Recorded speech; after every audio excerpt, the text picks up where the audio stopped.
Hello and welcome, PocketWatch here, and it's about time for yet another episode of Rare Hide. Let's continue. Last time we come to bargain, and we died a lot of times. So yeah, this time we are going to the forest. It seems to have a little stroll and some time for ourselves. So let's see what's going to happen in the forest. Maybe in the forest, something feels familiar. A faint presence that can only be sensed once you get near. That's the silhouette of the person. Okay, Kotori? Wait, what? But when I get closer, I see that it's just a wooden statue overgrown with moss. Okay, the soft edges of the rotting wood seems like they could have been created by nature. But I feel Kotori's presence. I reach out and touch it. Hey? It doesn't respond. It simply remains in place. It has no form, no meaning. We are all alone here. My heart arches, as though the lamp of wood is Kotori herself. Okay. A person-shaped scrap of paper leans against the chair where Akana used to sit. Interesting! So all the, places that is relevant to the characters, there's some kind of, their imaginary, thing going on. Like Akana is a piece of paper because of she gave us the paper shikigamis basically. Kotori is the wood. Okay. Humanoid outline sparks a memory. The shikigami, yeah. Akana? No answer. I don't doubt that it's deeply related to her in some way, but you're looking a little flat there. I try to convince myself that this serves her right. I fail. I consider taking a paper with me, but there's probably no point. I leave. I'm going to check all of them. Lucia here, I guess. Despite being in perfect condition, the empty mall feels like a ruin. She's here. You are... There's an object carved in a piece of fabric. Right in the middle of the asile. And it's about the height of a child. It looks like some kind of the art installation. I lift up a fabric and peek underneath. The fabric deflates. There's nothing under it. Guess she ran away. I can touch her, unless it's through a fabric barrier. Oh yeah, Lucia. Fabric barrier, like gloves. Yeah, okay. I forgot about that. Okay. Interesting. What is happening though? I have more questions than ever, to be honest.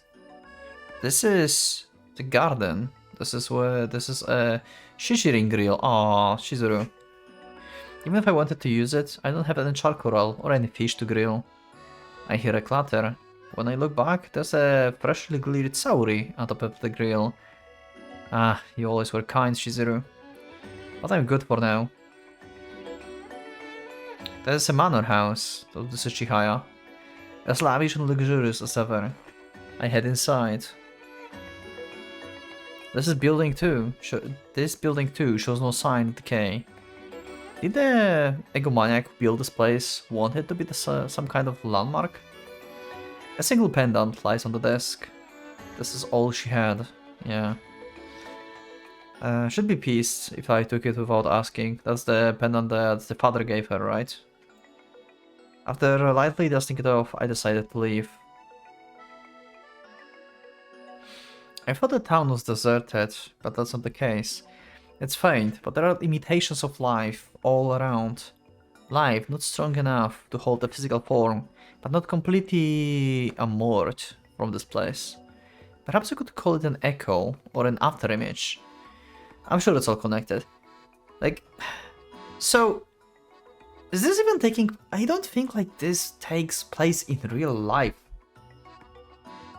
I don't think this is actually Earth.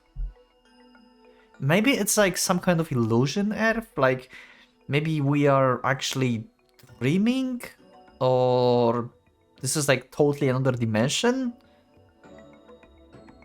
Because why would he have feel the presence of others and the others would actually be represented by some objects here?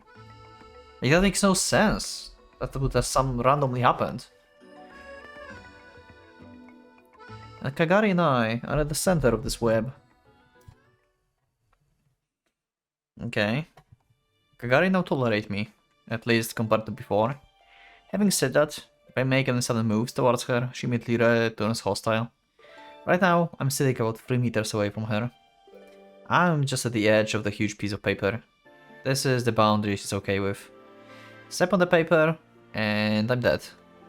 I've been killed plenty more times already. Thinking maybe she didn't want to get it dirty, I tried stepping into the paper with bare feet, but no luck. Seems like she interprets stepping on the paper as an act of aggression. I'm at a standstill. Have you tried to, like, touch a paper, not stepping on it? Probably, but... In her research, Kakari has gone beyond fervor. She doesn't rest, not even for a moment. Since I'm no longer made of flesh and blood, I don't experience hunger or thirst either. Yeah? Like, you are some kind of, like, energy just walking around. Like, you're like a familiar, like I said in the first episode of this. But I do remember the feeling of thirst. I won't die without liquid. But sometimes I get the itch to walk into town and grab a drink to quench my not thirst. The town infrastructure is all in working order. Or maybe actually it is Earth. God damn it, it's hard to tell. It's really confusing where the hell we are. Seems like maybe it is Earth and it's like he just manifested this thing here, I don't know. The town infrastructure is all in the working order. The water is running and the vending machines are on. Yeah, so see, like, nothing was supposed to work. Everything was supposed to be destroyed in the salvation.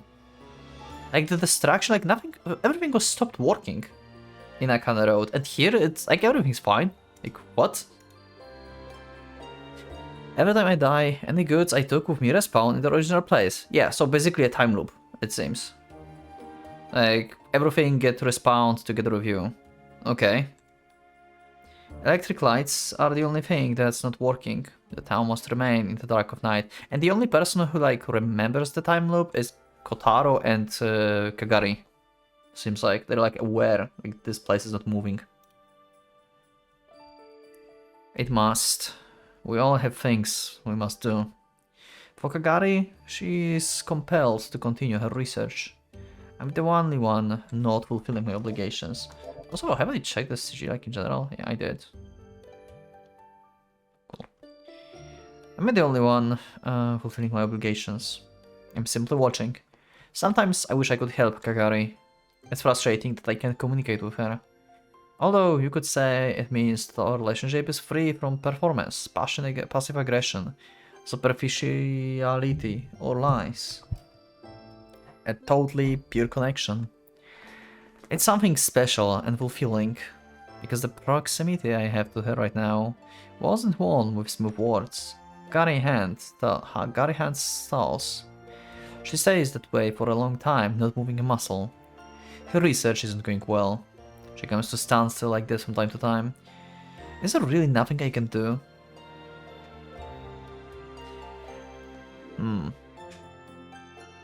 So, in the previous episode you figured out that she wants to actually kill everyone, but also you said as well, like, just go to hell with everything, and he also had a mindset of like, yeah, let's just eradicate everything in the previous episode, I guess. Kinda. So he wants to help her with world destruction, it seems, in general. Why would you, like, you already eradicated humans. Well, they are in another dimension, but... I'm so confused. After thinking on it for a while, I descend into the town. I return with a vacuum flask with hot coffee. I milled the beans myself and brew it slowly with the greatest of care. I fill a white cup to the brim with the dark liquid and then hold it out towards Kagari. This way, I don't have to step on the paper. I glance. The ribbons dancing in the air says twitch and fray. But today, they do not form into blades. Kagari whips her gaze back towards her diagrams. The cashier tells me she doesn't want coffee. I take a sip myself. It tastes amazing. It's been a long time since I last tasted coffee. Huh. Kari watches me out the corner of her eye. You actually do need help with this.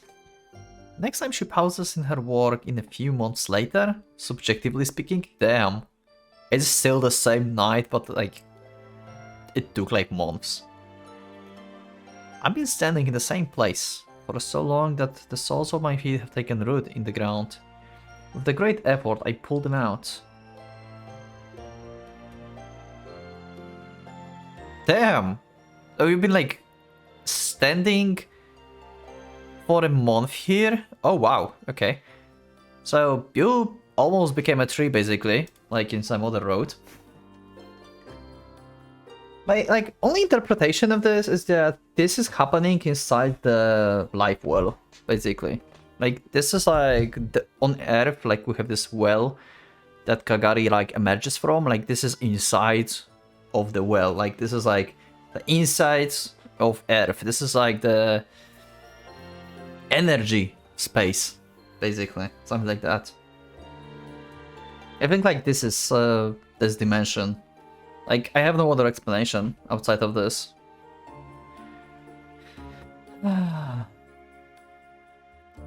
It seems my thoughts ground to a halt too. My entire body creaks stiffly. For some reason, both my arms are raised towards the sky, my face frozen in narcissistic mask. Okay. Leaves are sprouting from the ends of my nails. Okay, you really going into the Shizuru Road becoming a tree. Okay. I'm human. I don't think so. I don't think you're human anymore. Also, I just realized that this clock looks different. Wait, let me save. Let me just like load for a second. Is this clock looking different?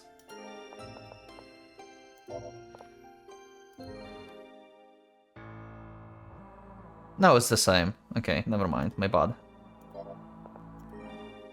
I thought it's different, but it's the same. Okay. I brush everything else off.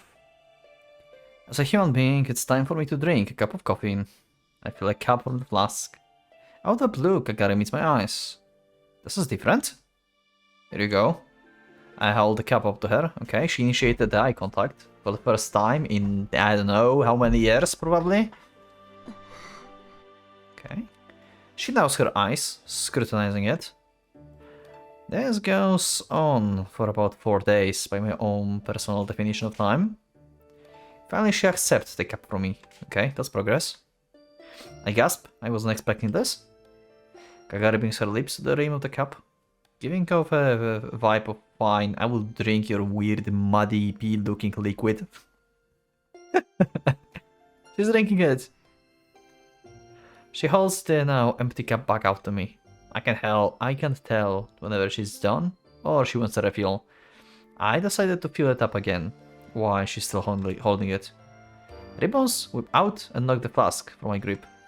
I take it as a sign she doesn't want another. Kagari human eyes follow me as I pick up the flask. I feel like I can tell what she's thinking. Well, I had experience with Shizuru. Like, yeah, but seems like Kagari is on the level. But still. Trust a lowly human to think they can attract my attention with that slop. That's what she wants to say to me. I don't feel bad about it. She expressed herself. This is big. Time or no time passes by again. 100 years or 1000 years. It makes no difference to me. At some point I cease even my subjective measurement of time. Okay. When I next come to, a glowing, almost translucent hand is before my eyes. Kagari's hand. Huh? Haven't spoken in so long. Kagari's hand is extended towards me. The palm faces upward, as though seeking something from me. It takes a few seconds for me to comprehend what. Oh, let me give you some. I pour coffee from my flask. Steam rises from the liquid, as though it's freshly made. Okay. With a trembling hand, I pass the cup to her. Yeah, so the time is frozen here, basically. Her delicate Yeah, delicate throat moves. It must be pretty hot, but she doesn't seem phased. She drains the cup in one gulp, then hands it back to me. As she does, our fingers brush. Suddenly, she's grasping at my hand. Okay, whoa there. She pulls me towards her, like the rambunctious toddler. Leaning toward, I manage to dig my toes in before I'm dragged into the paper. Okay. She raises my hand up towards the sky, staring at it. Then she sniffs it and runs her hand over it. Understand her innocent question. Why did this hand give me that drink? And that's what happens. The girl turns to face me. She fixes her gaze directly on me. With my hand still on hers, she tugs forcefully. My toes encroach upon her territory. I'm ready to die, but no attack comes. Kagari? After all that effort, I'm finally here. Okay. So we're allowed on the canvas, on the Fury of Life, or whatever the thing that is. Maybe she decided that she actually needs help with this. Whatever she's trying to do. It only took 3 cups of coffee to bring down that final wall. Yeah, and these 3 cups of coffee, like, took I don't know how long time. You okay with this? She doesn't understand. She keeps her face fixed on me, like an animal observing something of interesting. Is this some form of inhuman curiosity? I'm just happy she's paying me any heed. I've been invited into her tiny blue 4-sided kingdom, where she saves her incomprehensible furies. Okay, so what's the next barrier? What we cannot do? Probably interfere, like touching this thing. We can just like step into the territory, I guess, but we cannot like actually just like go down on knees and like touch it and like move something. It's a small kingdom, but look, there's no lies or pretensions here, no vanity or desire to make ourselves look better. Invisible bonds are forming between us, thinner than the spider web, so delicate they could break at any moment. I don't want them to snap. I don't want this precious, irreplaceable connection to be severed. Even now, Kagari and I have a special connection to one another. We are not lovers, we are not even friends. I don't think we are family either. I'm simply someone here, who is here with her. Yeah, you're like a bunch of Aurora energy. That's my assumption. That's like re-entered the earth, basically. Through the well. There must be countless people in this world with deeper ties than the ones between us. So, is our relationship inferior to theirs? No. No. However small this wordless thing between us means the word, I won't let anyone say otherwise. I'd wager my life for the sake of that faint pride. I found my answer. The simple realization makes it all worthwhile. Why couldn't I have come here when I was still a person? I'm sure things would have gone better for me. Well, if this is inside the well, you would literally die. I finally know where I went wrong.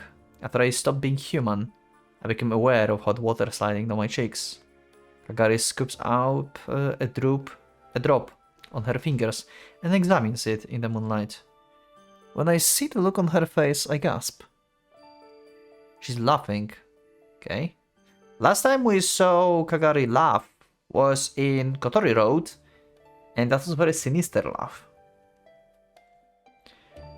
An unvoiced laughter communicated only via her expression.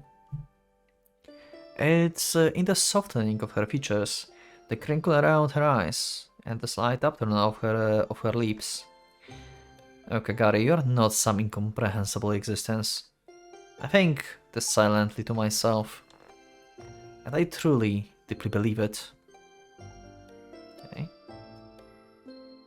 And she's back to the thing. Kagari continues with her research, and I continue watching her from the sidelines. The fury is too advanced for me. Yeah, like your brain literally tries to explode. I find myself entranced by her profile. Once in a blue moon, Our eyes meet. When I smile at her, she returns her attention to her diagrams. She shows no familiarity with me, but that's fine. At the time, we drink hot coffee together. Those moments are warm as the liquid. It feels like being enveloped in the soft, fluffy blanket. I'm bounded up in emotion. These days are calm and content. I'm so fulfilled that if my journey were to end here, I'd be okay with that. The Kagari journey is still ongoing. It's clear from the way her hands move, constant and with a single-minded intent. Matter transitions, irrespective of time. What the hell? As her research progresses, Kagari fatigue becomes visibly evident. Her hair becomes brittle, her fingers chopped, the ribbons look lifeless, even the hem of her dress is frayed. I'm filled with overwhelming urge to do something. Okay, so like she's actually disappearing or something? What is this thing? It's like I'm reading like totally new visual novel from the very beginning. Like, what is happening? I want to put a stop to her research. The two of us could stop for eternity, that'll be fine by me. But I know Kagari doesn't want that. At some point I start trying to let the blueprints into my field of vision, little by little. I put into practice that I intuited when I first perceived her name. Sometimes the high-level information rips my thoughts apart. But if I build up my comprehension faculties, I can tolerate it. I have something of a superpower of my own. I can raise my own consciousness and understanding to the higher level. So I'll be able to comprehend a small fragment of Kagari's words. This power amounts to a complete negation of my current self. Once I was afraid. Now seeing Kagari falling apart has filled me with a fresh determination. I decide to ignore the physical and attempt to reform only the parts of myself where consciousness and thoughts resides. I can do it all at once. It has to be incremental. I push my mind towards until I am to my former self. As an adult, as to a baby. Wait, so you can like reconstruct your body to become like literally the concept of thought? Wait, what? Okay, yeah, that's the right. Or Aurora. Anyway, the transformation thingy. At first I feel cold. I can guess why. The more intelligent one becomes, the more idiotic one former self appears. The warmth and fulfillment I previously felt fades. I shudder, struggling with the change. I didn't plan for this. Will I maintain myself if I repeat the process over and over? Will I always care about Kagari? Why do you care about Kagari in the first place? That's my, like, thoughts. Like why? Like, what is happening? I clutch Kagari free hand in mine. I only took one tiny step just now. Thankfully, I held my ground the first time around. While I feel a little colder, I'm still myself. Okay, let's give it a go. I decide to attempt to read Kagari's diagrams. The first time I look, Nizia instantly assails me. I disperse within moments. I'm barely even able to get an idea of what's written there. I see the mathematical sequences, covering every inch of the giant piece of paper. The figures are constantly winking out and reforming into different shapes and numerical values. Like timelines? Like, this thing is outside of time and space. Like, they literally looking at the, like, multiverse here. Or something. Like, Kagari is trying to, like, I don't know, find one good timeline where, like, I don't know what. What is her goal? Actually, like, we have only thoughts on, like, what Kotaro thinks her goal is, but we never heard what she really wants. She's apparently a wheel of the planet, right? I squint down at them, trying to understand. It's nowhere near enough. I'm finally able to perceive something resembling mathematical figures, but that's the extent of it. I can't comprehend them at all. I'm like a baby who's been given a high school level math textbook for their first book. Looks like I need another rewrite. So you can still call this rewrite and you can still do this. But you don't have like limitations here anymore. You can rewrite yourself freely. Because you have no body, actually. You just rewrite your existence, per se. Okay. So far to go. Across this cold, endless distance. Okay, break time. After rewriting, I have to reconcile the discrepancies between body and sensation. When I try to stand, I stagger. Whoa. The sudden transformation in my brain has affected my physical functions. I end up collapsing toward Kagari. My head slams into hers. Wow. She didn't even have the strength to defend with the ribbons, I guess. Like, she seems to be pretty worn out, right? Clutching her head in hands, Kagari trembles in pain. Sorry. Is he dead? Is he going to die now? The blood drains from my face. Apologizing won't do anything. She's gonna kill me. Kagari gets to her feet. The ribbons waver in the air before sharp ranking the points. She's in attack mode. On my knees, I bow my head to her, awaiting my execution. What the? It seems like she's willing to overlook this. Is this proof that I've gained her trust? Okay. It takes a lot to regain my sense of equilibrium. Even then, I'm able to stand again. Things don't feel quite right. Once I've grown accustomed to my new senses, I attempt the second leap forward. If I don't want to cause Kagari's concern, I should do it somewhere alone. But I'm not brave enough for that. I don't think I'll be able to withstand the sense of loss without her by my side. Rewrite 2.0, okay?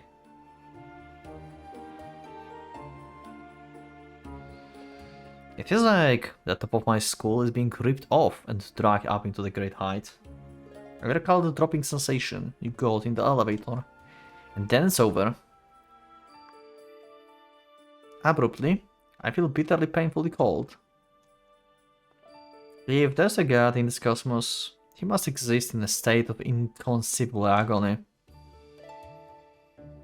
Intelligence only amplifies one's own isolation. Yeah, think about how Kagari feels then. If she can like comprehend and like work on this thing, damn, she's like monster of intelligence. One can no longer avert one's eyes from the indifferent closeness of the laws of nature and the accompanying despair. Humans live in blissful ignorance. How privileged they are in the narrowness of their vision. As long as they have love, they have salvation. But God cannot find salvation in love alone. Allow me to explain why. Love is nothing more than the social construct assigned the posteriori. The fuck is that? To our innate genetic instincts to procreate and seek social approval. Humans create and maintain local sociality between mating pairs based on this love. Love is dependent on the chemicals produced by the endocrine systems that humans term emotions, and can be considered a product of the primitive culture. In a typical one civilization, as delined by the Kadesh roof scale, love functions as an absolute value metric. I checked this thing like long time ago. That's actually cool like concept. You can go and check this out. Actually, you can find this on Wiki, I think, as well. Like the types of civilization and what type of civilization we are currently, and in how many years will take to like approach the next level, basically, and stuff like this. That's actually a cool theory. And like what's like humanity can achieve on each like state, basically. Therefore, it is possible to calculate to a high degree of accuracy how advanced the civilization is by examining the prevalence of love in society. In a planetary civilization such as on Earth, There's tendency to sanctify the concept of love, but in the end, the true nature of it is... Okay, stop that. I clap my hands to my mouth. I almost gave myself up to the resignation that comes with the enlightenment. How can I keep going in such cold, unfeeling universe? My heightened intelligence forces me to confront truths I'd rather not. All kinds of delusions are repudiated and deceit is laid bare. This is so interesting. Kotaro's like getting the knowledge of the universe here. Like, what the hell? And he just feels worse and worse because he knows more stuff that he would rather not. I can no longer differentiate between innocence and folly. However, I can't even hold a candle to Kagari. Yeah. I've lost several major aspects of my human intuition. She's watching over me, over my still clearly inferior self. What should I do? Before, Kagari seemed pure and innocent. She was almost like a pet. As condescending as that sounds. Now I see something completely different. Sublime depths are held within her. Shades of intellect impossible for the lowly human minds to perceive. I wrap my arms around her waist and cling to her. I just want to go to where you are. She lays a hand upon my head, and then she gently soaks it. Okay. I'm still myself, even after my period of adjustment. Although the extraneous details have changed, my core remains the same. At least that's what I want to believe. I can move forward unless I convince myself of that. The third leap forward awaits. Oh? Kagari is falling apart. As the fury develops, she wears down. Why does she continue with her research? Yeah, like, what is happening here? Why is she disappearing as she keeps working on this? Is this like draining her life? Like the life force of the planet? What is like... I'm like... This is more confusing than any road in Rarites been ever. I need at least one more leap to have even hope of understanding. But it will stretch the limits of maintaining my current self as a human being. I'm in danger of being irreversibly altered. Well, I guess that's the price you will have to pay to actually be on par with Kagari. Like, she's not human, you can't hope to comprehend what she is comprehending if you still have human thoughts. I may come to see the kindness of love of the human heart is nothing more than simple physics. If my very thought process transform, even my feeling for Kagari may desert me. I'm scared. The only thing keeping me going right now is Kagari. I can rationalize away hope and despair as contrivances of the brain. But for Kagari alone, I still lack the very means to even begin to explain her. She is a mystery, and that is my saving grace. Okay, I'll be right back.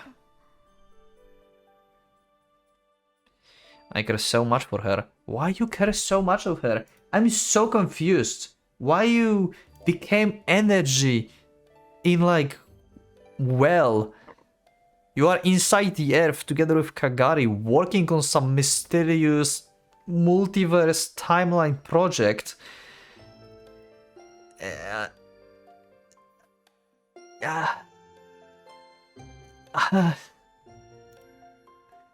And why you feel like you love her or something? What? Like, how did I, like, how? What? And so I decide that I can bear it. The third rewrite.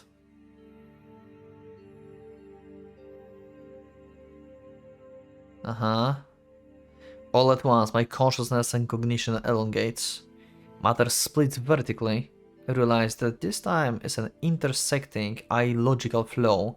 I climb the ladder, up and up, higher than mountain, higher than the sky, above space, above time. From there I can see all things. Okay. Right, yes, of course. The further I move towards the future, the further things recede from time. I understand it all. All this was and yet undiscovered to me. The Nobel Prizes are raining down. I could pick up any number of them. Laws of nature fracture prismatically before me. But it's all inexplicable. I will get there with 7, no, 6 more rewrites. Only 6 more to go. Then I'll be able to comprehend it all. I don't want to waste time going back down and adjusting. I will keep going. I take flight again. Okay, well, I think Kotara's going to stop being human, actually. Yo. This is how Kagari, like, sees the world? I mean, not yet, because we are not on her level, but... What the hell? After the 4th leap, the world around me is fit to burst with curiosities. It forms of various forces, fundamental loves folded into themselves, countless crystallization of immateriality. Each is a fascinating toy that catches my attention. On the other hand, my prior lives and memories grow dull. There is higher to go. Even at this height, I can't yet to see the apex of the sky. I am nowhere close to Kagari. There's no hesitation. I have no lingering attachment to myself as the person. I don't care about such trivialities. I make my 5th leap. Okay. My consciousness floats. The heel of the Isis is a pinpoint far below. Who knows if I will be able to return should I lose sight of it. I still have attachments to Kagari, but I can't understand unless I go higher. It's like he becoming like a god or something. Like, he's just starting to comprehend the multiverse. Like, what the hell? I make excuses to myself. I'm already so bitterly cold. I'm losing the warmth that once filled my heart. Can the human heart still be considered sacred once revealed as nothing more complex than a mechanism in the watch? Can an inexplicated secret remain a mystery? Humans suddenly seem to me to be incredibly worthless creatures. Okay, so you're starting to having thoughts like Kagari, the key, is having during the other roads. Like, she doesn't care if they die. She just went there to judge them, and if it's necessary to eradicate them. I'm so cold. The only act of worth right now is satisfying my curiosity, and everything still unknown to my resides above. Okay. As I rise for the 5th time, I suddenly encounter love. Oh? A tiny fragment. I'm surprised to find the concept of love so high up. I thought it was the lowly emotion, a delusion of the brain. It's trembling, whining. Apparently love is still further above, and this little piece of it fell from there. It means love is very important. Without love it can't be seen. Anyone know what the reference that is? You can let me know in the comments. I can't believe it. I take it in my hand and scrutinize it. My understanding expands. But the loveless life of intellect alone cannot expand. The spirit of the self-sacrifice is it? But why must it expand in the first place? That's why. Are you sure? That doesn't seem right. Is this really so soft and gentle? Even though a god is nowhere to be found? Where does such kindness come from? The structure? That's posteriori reasoning, and you know it. But it's the truth? That's what love is? That's enough? Can't be. Where's the root? Where does it begin? Oh, it says it's this is the end of the first chapter, but what's the second chapter? What is happening? This is actually like a new game, like totally new game. It's kept on it's kept in such terrifying high place. I have no hope of reaching it. So high above. I need another 10 or 15 leaps, maybe even more. The fact that it's so high up means that its existence since the beginning of the world itself, and Kagari can comprehend it all because she also is like since the beginning of the world, or at least from the beginning of the earth, I guess. I might as well go. Okay then.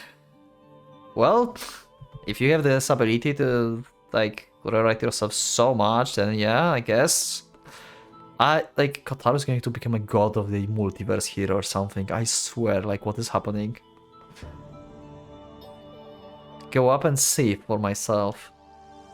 Fragments of truth pass by my ears. They whisper of the time when mind and matter were as one. Like, this is, like... I've been, like, wondering about the time thing and, like, from what perspective Kotaro is talking. When we had, like, the beginning... Like, in general, like, we started, like, a new game each time. The beginning sequence, that was Kotaro saying that something would be different, I would do something different. Like, it was like he knew the events. Was the beginning, like, chapter of Rewrite basically spoken by this higher up entity of Kotaro? Like, we heard, like, the god Kotaro basically talking or something? Saying his past life and mistakes? I'm so confused. I mean, wow. But also excited.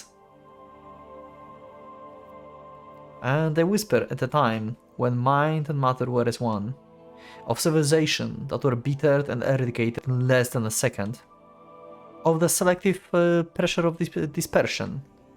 It's all supremely interesting, but for now I ignore it all. As I climb, something hits my forehead. Okay. I take it in my hand. Okay. Some kind of words we cannot comprehend yet. What is it? I don't know. It's a concept, as hard as the rock. Even now, after coming this far, there's still things I can't fathom.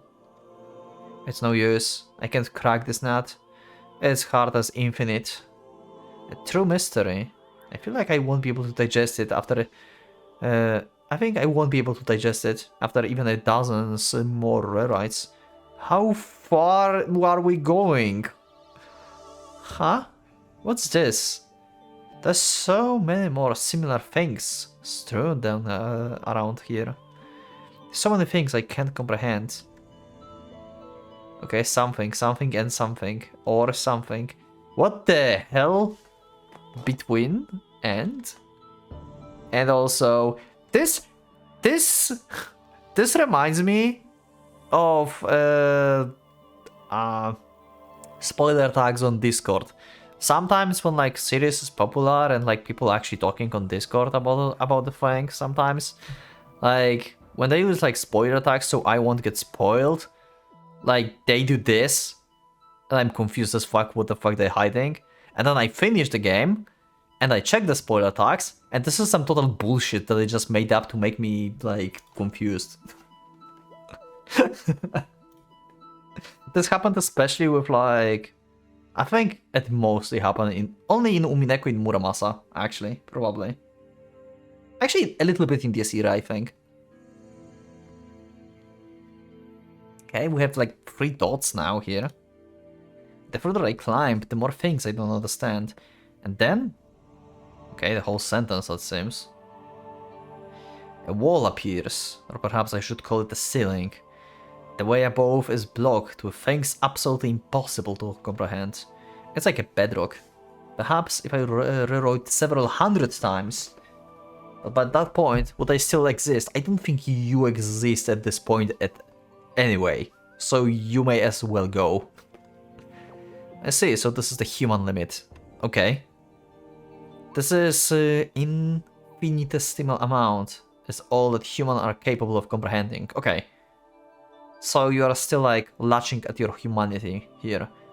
So if you rewrite yourself one more time, you are going to actually become above humans. Like, in general. Seriously? Like, you are also already above humans, it seems, but still like within the realm of like what human can comprehend. Could comprehend if they had time. I guess. Perhaps not knowing things is what gives us hope. How boring life would be if we knew it all. I miss Kagari. Like someone exorcised of their demons, I'm able to give up on it all, just like that. In the end, it was nothing more than curiosity, tempered by the shallow ambition. I got carried away, and lived far more than I intended. Will I be able to return? I look down the ladder. I can't see anything down below. There is no below. Now that I no longer have need for my feet to be on the ground, I can't even find that ground. All human sensation has deserted me. Okay, I'm sorry, Kagari, I don't think I can help you. Oh! Oh! As I apologize internally to her, I feel a lifeline cool around my waist. It's not a rope. It's a faded, almost translucent ribbon. It's Kagari's. It's like an artery through which life circulates. It's so decorative, but it's part of Kagari's body. The same goes for the giant piece of paper. They are of the same nature. But what is this scrap of Kagari doing on me? I follow the ribbon, and it stretches on and on and on. It leads you to the ground, I guess. And then, in the end, I see a light.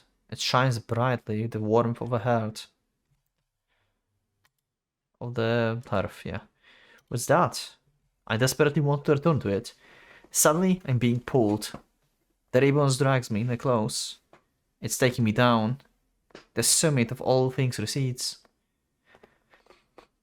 We pass through rifts between clouds of unknown. All at once, I'm pulled back down to the height where I can see hill below. Kagari is standing on the hill. She's looking up at me. Her body radiates a faint luminescence of wisdom. I made it back, on my original body, and shows me once again. Okay. That's actually awesome CG. Wow. That's actually gorgeous CG. Wow, Kagari looks awesome here. In this moonlight. Damn. Kagari faces right before my eyes. I was cold, but if I had so much as brushed against that permafrost above the heights of knowledge, already found so bitterly cold. Now I'm warm. I feel warmth, even here in this night. The world once lived in must have been brimming with even more vibrant warmth. It is ignorance, possibility and hope that warm the heart. Man cannot withstand becoming God. Yeah, God is too alone. After everything is past, there's nothing left to make one heart beat faster. So yeah, he is not going to go above. So Kotaro is not going to become a god, basically. He's not going to pass through the ceiling. He still wants to keep being human. But he reached the peak of humanity, I guess. But Kagari, on the other hand, she's more like a god. She's way above the ceiling. Yeah. Maybe like she's actually like the god of like this universe on like Rewrite. Huh. I wonder. After everything is past, there's nothing left to make our heart beat faster. Yeah, okay. One loses any reasons to fall into the reckless laugh with somebody. If I kept going higher, I probably would have reached the point of no return and simply dispersed before I even knew what was happening.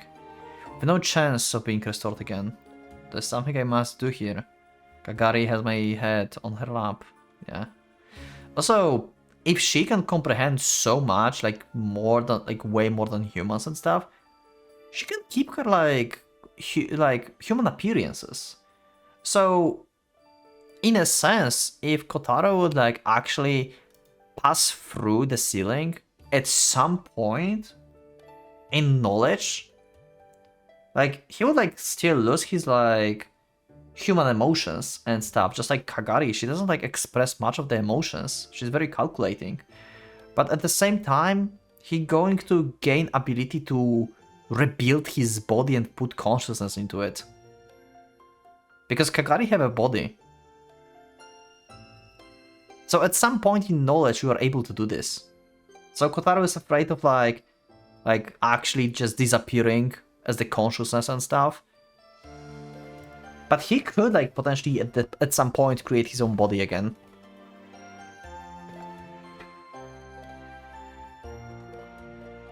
Kari has my head in her lap. I extend my hand up towards her cheek. You saved me. As always, my words are meaningless to her. That's okay. I have at least understood one thing about her. She's something that people can find from whenever they are. Like how the light of the North Star shines as salvation to the wanderer in the desert. Even if that star has no emotion, they still yearn for it and cling to it. Besides, Kagari does have a heart. I can feel it. It's simply underdeveloped because there's no one else like her. Which means that I alone, I'm not lonely anymore. I'm not unsure anymore.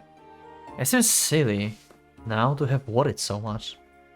From now on, I want to be positive and happy. No, I will be. I won't be going around in circles anymore. Okay. She probably doesn't understand what I'm saying. She looks down into my face, her expression unchanged. I'm not gonna play as being a scholar anymore. It's like Kotaro trying to like Kotaro goal is like to develop Ki in a way that she starts having feelings and judge humanity based on feelings maybe instead of just cold calculations, and that may stop the salvation in future? Something like that? Huh. He's trying to like humanize the Ki, I think, or something. In a way. I wanna help you with your work, Kakari. Her expression abruptly softens. It takes me by surprise. It's only the most minuscule of changes. But to me, who knows her so intimately, it comes as the dramatic transformation. Like the switch from 0 to 1. I have a lot of switches from 0 to 1 and 1 to 0s in IO. Go watch IO. Serious. Jesus, this thing is complicated as hell. The timelines. It's something approaching a smile. Her face is sad and lost, and there's loneliness in there too. She's acknowledged me, just a little more than she did before. And this tiny amount is enough for me. Here in this world of nothingness, I have someone who is showing feelings towards me. And what a salvation that is to me. I may pale in terms of intellect, but I made my way through that long, winding labyrinth. And that is my one virtue. Okay? Kagari's fury.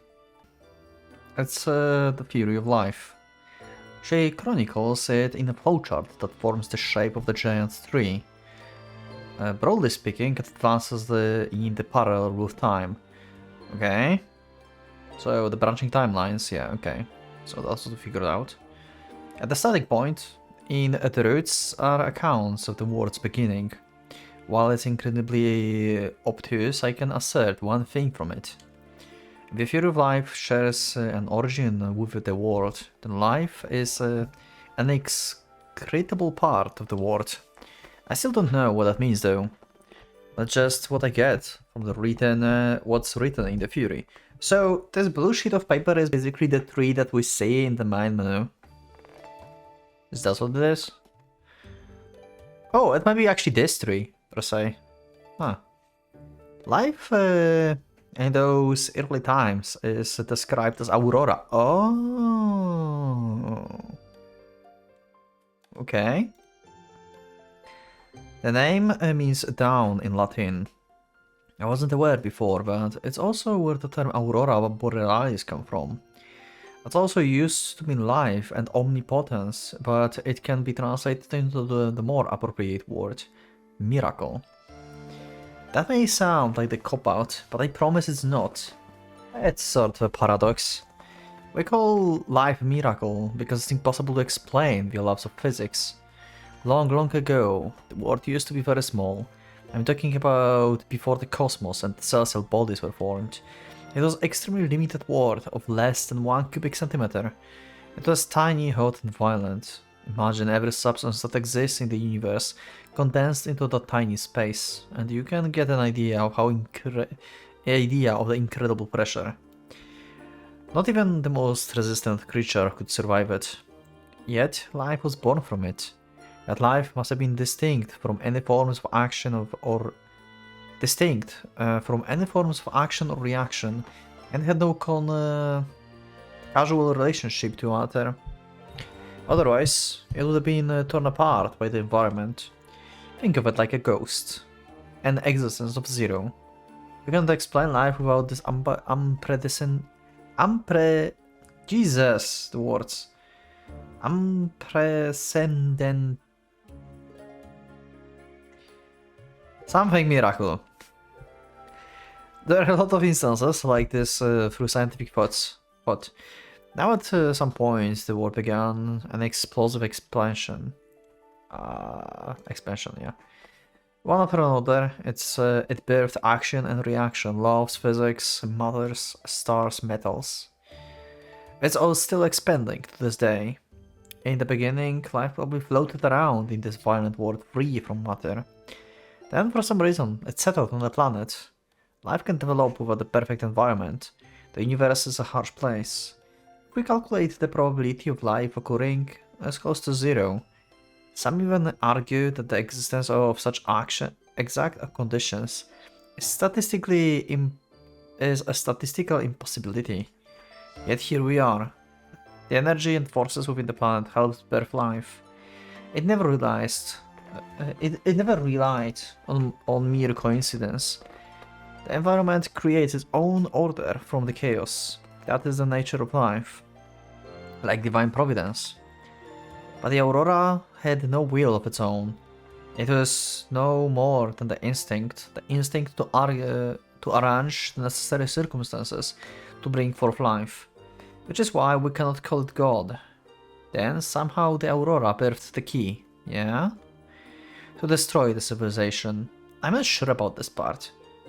Yeah, it's not per se to destroy, it's to like they mentioned it was apparently to judge, so if she judged it's fine to leave humanity out there, then nothing will be destroyed.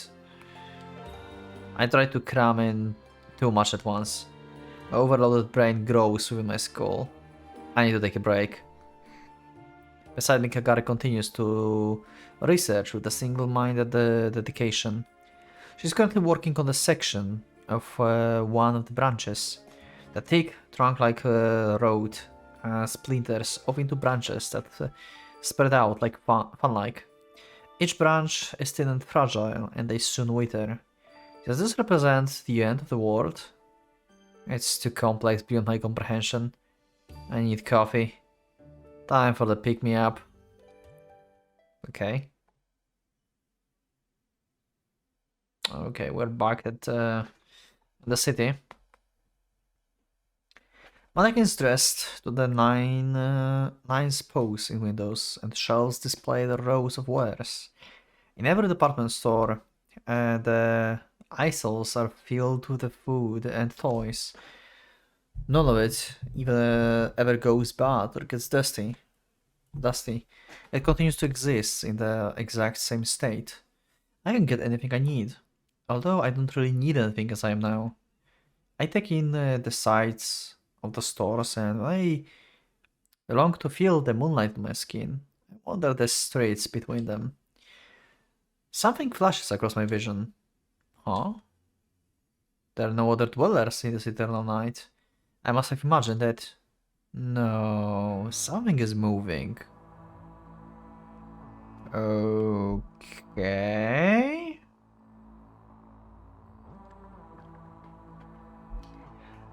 A small, swift shadow. It moves from building to building, kicking off the walls. I can't focus on it. Each time it leaps away just before my eyes reach it. Okay, something invaded our little timeless space. What's that? How did it get here? All I'm left with is a faint afterimage. It's too small to be a human child, but too large to be a mouse. Is this like supposed to be like maybe Pani or Gil or something similar to them? Like Pani and Gil are the only like characters that can like fit the description of them being of that size, large.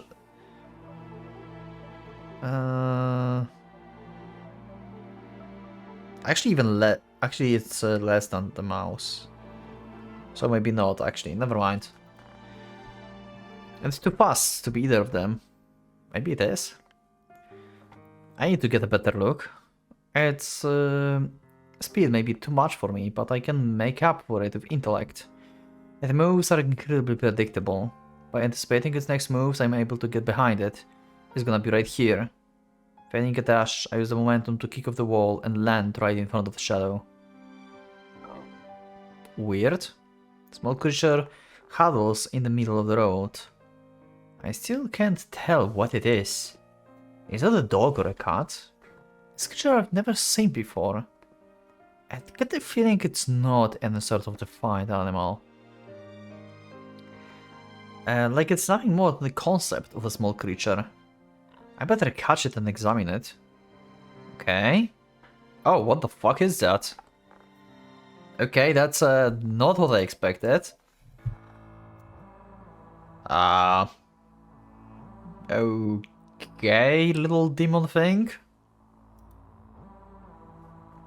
The shadow mouth moves, emitting a whisper. You are not the key. Oh. Oh. Something is searching for the... What? Did it say key? The shadow softens and blurs. I move closer.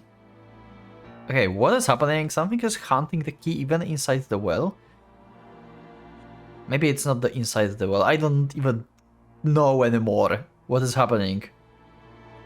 Maybe we are actually on Earth, but for Key and Kotaro, like the real life, like the Earth, just feels like eternity. Like their brains are on such a like high level basically that they spend like thousands of years within like, I don't know, like 10 minutes of existence or something, you know? Maybe it actually is Earth. Who the hell knows? But anyway, something is searching for the key. The creature loses its shape, turning into a dark fog. It looks like a evil familiar or something. It spreads out and then it's gone. I know exactly what it is. A familiar, yeah, okay.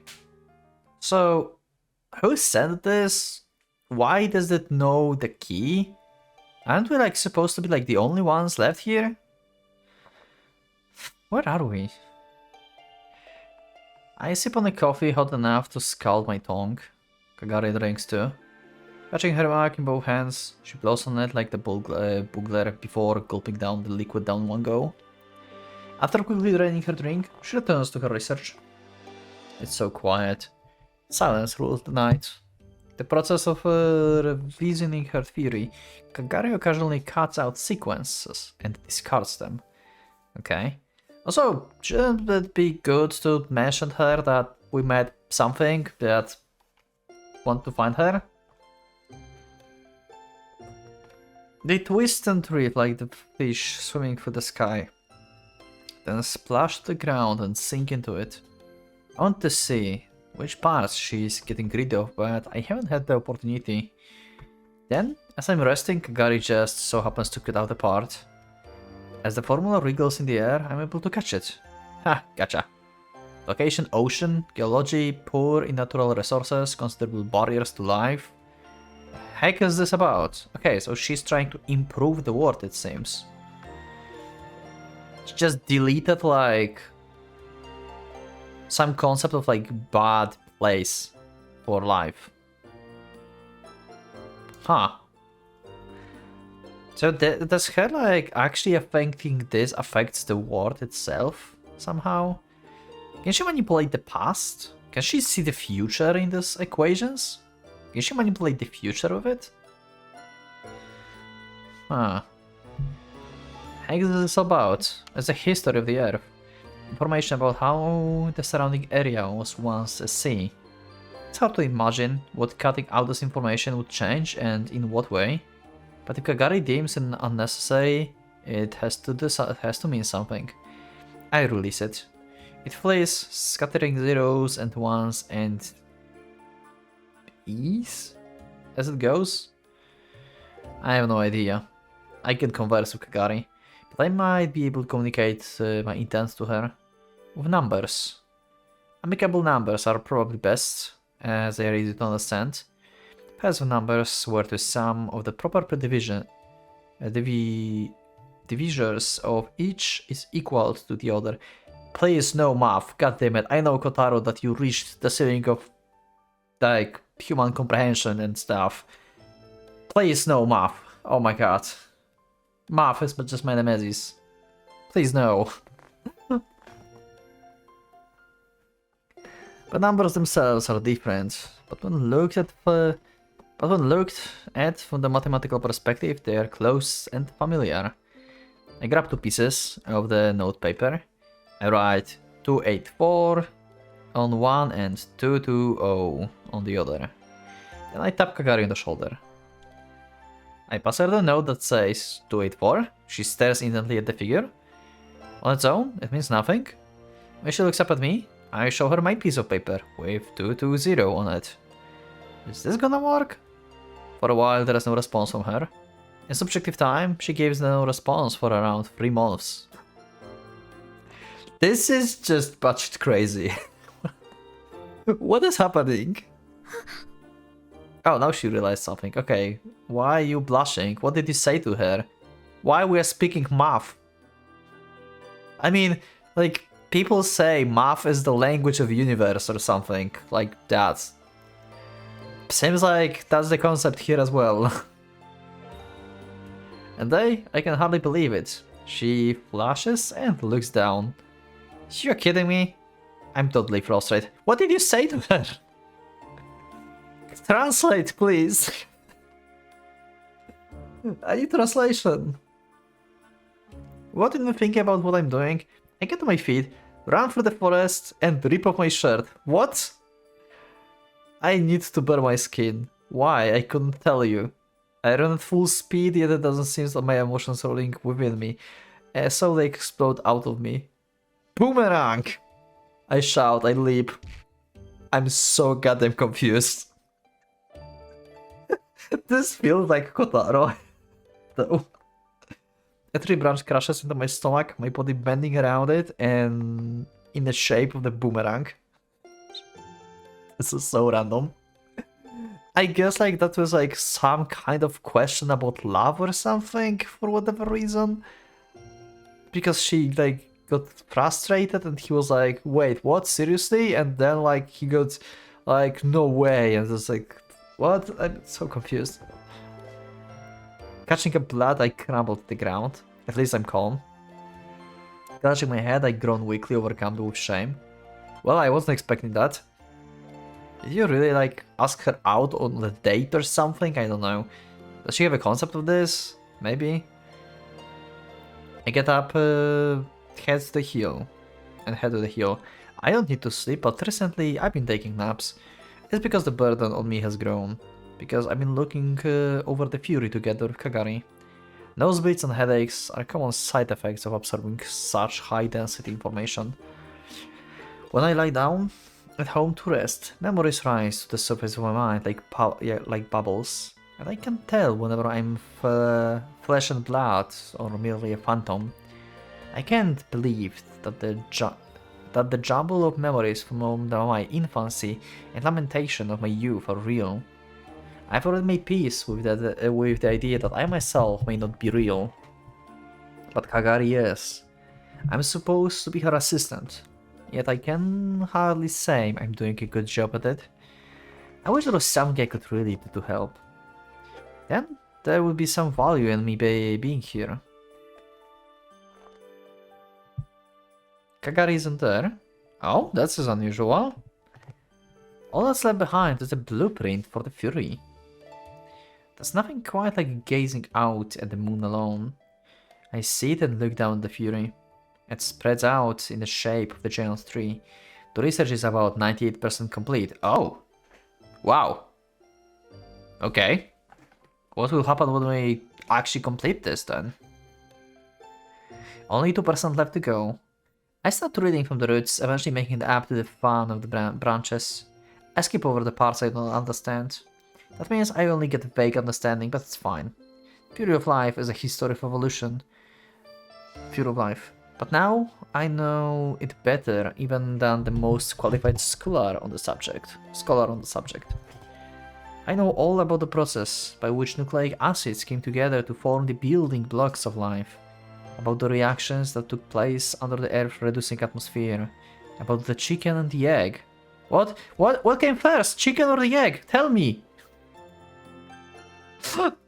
Even the omnipotent power can conjure life like the parlor trick. Or it could, but it would be nothing more than the fleeting imitation. Ecosystems must be maintained over time. This requires the process known as evolution. Omnipotent power helped create life by exerting its influence on the environment. I think you know the rest. Everything proceeds along the path of evolution.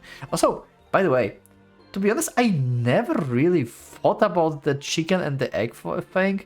I just like realized something like about the chicken and the egg, because I know like at some point, yeah, that question was like, okay, like what the fuck, like chicken or egg, like what was first? And like, yeah, that's weird. But now when this shows up again, I just had the thought, like we have like this like all talk about evolution and stuff here, right? I would say the egg was first, because if you think about this, if like we go with like this like theory of life evolving, then at some point probably the chicken was just a mutation of some species, you know, like it laid the egg and then chicken actually happened, you know, like it got like mutated because of environment maybe changed or something, and then we had chickens, and then chickens laid eggs, and then we had the cycle chicken egg. But the first chicken was like from egg from something else, probably, or something similar to chicken, so from some bird probably, or something like that. I don't know. Let me know in the comments what do you think. Everything proceeded along the path of evolution. Eventually, life arrived at the form of humanity and civilization was birthed. The birth of civilization occurred only in the very final moment of the Earth's history.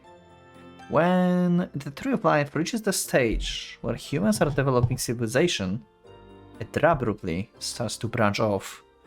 I don't know the cause. I can't read most of what's at the end of those branches. Ah, this is so frustrating. Isn't there some tiny part I can read? I investigate each branch one by one. Fragmented information streams in from my eyes as visual data. Information is weak and diluted. It's like picking up individual phenomena. Phonemes. That's phonemes? Okay. That don't amount to any meaningful words. Yo, whoa. These were the roads that we've been in. I know all this. I had the exact same memories. That's how I'm able to decode it. Does this record the entire history of humanity, apparently? It's all here on those branches. It shows other possibilities. Can be. But it's the only way it makes sense. Countless branches sprout, consuming vast amounts of energy. That's why they're much thinner than the trunk. And then they all start to wither at once. What does this mean? Is this Kagari's will? Or the will of the planet? Why? Okay, back to the wall of concepts. At the moment of my intense silent burst of emotion, a strange shift occurs. The drawing begins to function as correspondence tables. The information shared between me and the branches has become the key to solving the cipher.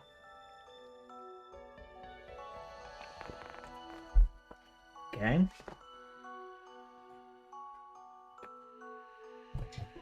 The surrounding high-density information begins to transform, as going beyond the processing limits of the receiver. Uh-oh. I tried to cut it off, but I'm too late. The information flows into me. Information. Inform. Fuck you. Okay. Life. Life is talking to us. What the actual hell? S? Search result. Why we heard a beep like the computer? Life. Such an exoteric thing. What's going on? I just skipped something. Let's skip this thing. The probability of life spontaneously occurring is infinitesimally small. Probability of life spontaneously occurring during the time period spanning from the dawn of the universe with destruction is 0.0002%. Okay. It's skipping things! Omnipotent power. It just... I can't read this. I'm like Kotaro, I'm just overwhelmed with what is happening. Aurora. So... life spontaneously occurring during the... So Aurora is the life. So Aurora will occur spontaneously. It's like this percentage, I guess. And then omnipotent power talks. The energy and Aurora. The energy that facilitates the creation of life. Under the influence of a strong gravitational force. Of course, gravity is a part of it. It coalesces and accumulates on the surface of the planet. Under a controlled condition, it may liquefy at standard temperature. Gravity leaks out from the universe into the other dimensions, and in the same way, it is thought that omnipotent power diffuses within the dimensional and cosmological space. Mass theory of evolution. I have no idea what that theory is, actually. It has been observed to endlessly recreate itself with the reference to its history of prior activities. To this end, the urge of the dispersed function as a form of instinct of the omnipotent power. Re-evolution. Okay, that's just... okay. Re-evolution. The self-preservation instinct that dwells within the omnipotent power. It works to reduce the resource loss that life would generate via its continuous existence when trapped at an impasse to recycling of life. Okay, wait. Endlessly recreate itself with a reference history to the power activities. That's why they say that history repeats itself, I think. That's why there's this saying. Okay. As omnipotent power becomes more concerned, the large-scale oscillation phenomenon occurs with sentient life as its center. In the case that the surface area of the celestial body is less than the specified amount, This oscillation will repeatedly be extended in the mesh pattern waves. It will seek the means of survival along the plurality of avenues. Oh, Jesus!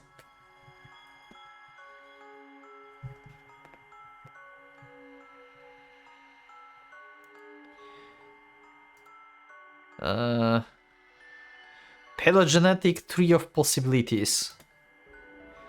Due to the consumption of the resources within a short time period, the amalgamed omnipotent power is abruptly released into the atmosphere, and the plurality of oscillations reach out along the temporal axis toward the future.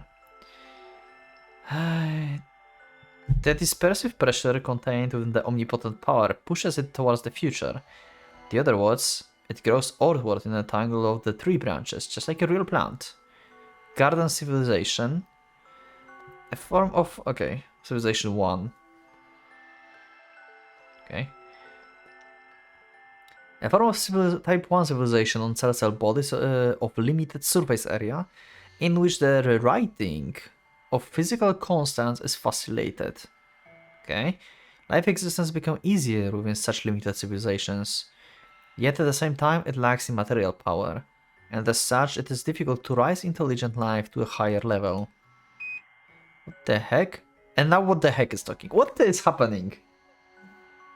This theory cannot offer any valid answer to this question. It recommends revisiting the content of the question and breaking up the question to input. The hell even is this info? Okay, this is like Kotaro's talking. Like, what is going on? This is insane. This theory cannot offer any valid answer to this question. What is life? This question cannot be answered. There is possibility that it would break the mind of the reader. Just tell me. This theory will take no responsibility for any negative... This theory will take no responsibility for any negative effect, mental or otherwise, sustained by the reader due to accessing this information. Do you consent? Please input your answer. Can we not? Right is trying to fry my brain. Oh my god. My brain is frying when I'm reading IO recently. Oh! Yes or no? I can't click the save link. No. No matter what happens, Kakari definitely ain't taking no responsibility. Capiche? Okay. Celestial being. Are we talking to a god or something? What is happening? Highest priority entry. Access restricted. Access denied to all omniscient life forms. I'm hit by an intense pain, like all nerves have been exposed and doused with acid. Nausea, choking, convulsing, it's too much all at once. I fall, riving to the ground. Out of my mind, I thrash my arms around. My aurora explodes out like never before. Blades form, transform, and splinter apart, slicing recklessly through everything around me. My eyelid spasms, forcing my eyes to stay open. The influx of information has ceased, but I've already taken in a lethal dose. I scream. It's the cry of the wild beast. Kagari comes running. She tosses me the flask she was carrying. Go away. Don't come any closer, I'm dangerous. But my voice won't come out. Kagari kneels down and pulls my head onto her lap. Instantly her ribbons multiply, sticking out and coiling around each of my blades. But one slips through the slices her cheek. Her blood glistens red and green. Yeah, like yours, apparently. Oh, Kotaro is speaking the language of gods. No. Known as spoiler tags. Okay. I continue to scream with violent wordless emotion. I scream out the secrets of the universe. He's like Mercurius from this era, holy shit. I scream the secrets of the universe. I can break the mind of any human who hears. infecting it like brown spot fungus and sending them immediately into unconsciousness. Wither and die, puny humans. I will blacken each and every leaf. You too, Kagari. I will drain the nectar from your blossom. Diplocaprion Rosar. What the fuck does that even mean? Holy shit, who wrote this? What is the Diplocarpon rosae? What the fuck is that? Oh, it's like a fungus on the with a black dots and stuff on leaves and plants. Okay, so that's how this is named. I saw this thing many times, and probably a lot of you as well, but yeah. I'm the black spot on your leaves. I got ribbons, form into a blade, and slice off my head. Yeah, okay, expect this. You went like violent on her. And you can just revive, right? It's been a while since she killed us, I think. I scattered and come together, and I'm on the hill again. Kagari is there as always. Okay, sorry. Okay, she looks concerned. Guess I read something I shouldn't have. She stares sadly at me. I wasn't thinking. That was scary. The truth was too much for me to handle. I'm glad you killed me. A faint cut remains along her cheek. Oh, she didn't heal. Sorry about that. I made you waste some of your precious energy. I meant to help, but all I did was interfere. Even more than feeling powerless, I feel pathetic and ashamed. I stand still. Kagari comes over to me. She's holding something out. It's a mug. Steam rises from the inside. Ah, she offers us a coffee. Ha, coffee, huh? She must have brought it herself. I can't imagine her doing that. I raise the cup to my lips. I feel something rough and sandy in my tongue. Looks like she put the grounds directly into the water. Okay. I guess she doesn't know about filtering. It isn't exactly appealing. Kagari must have realized something was off too, but she didn't bother to investigate the source. She is too far above that. Kagari is different from humans, as the lofty stars are from the lowly pebble. Our meeting is like the tryst of the scholar, with a cell through a microscope. I drank down all the gritty coffee.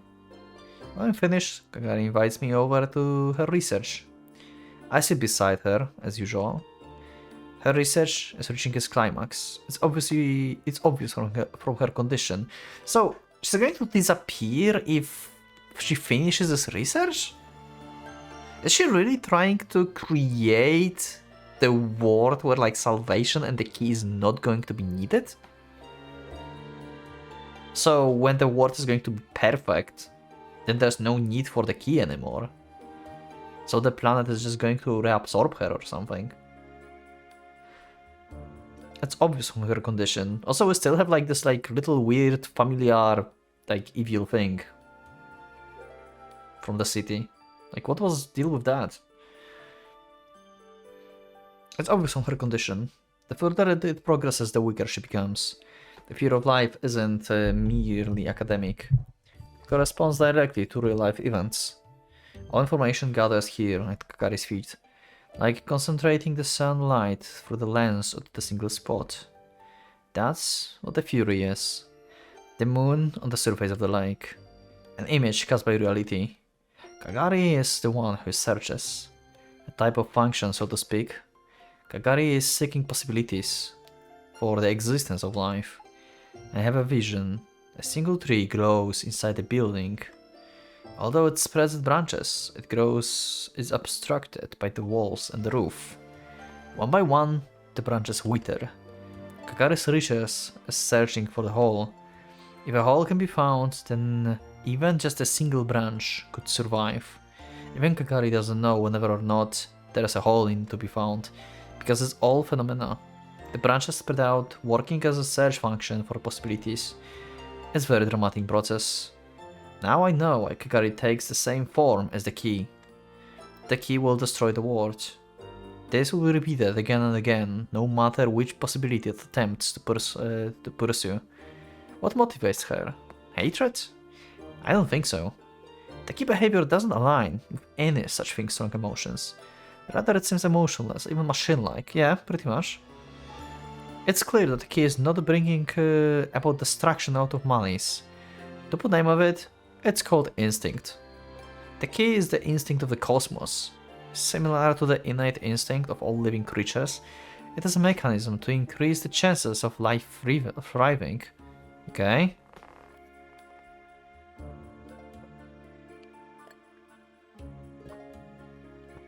For example, people fall in love without having to be taught how to.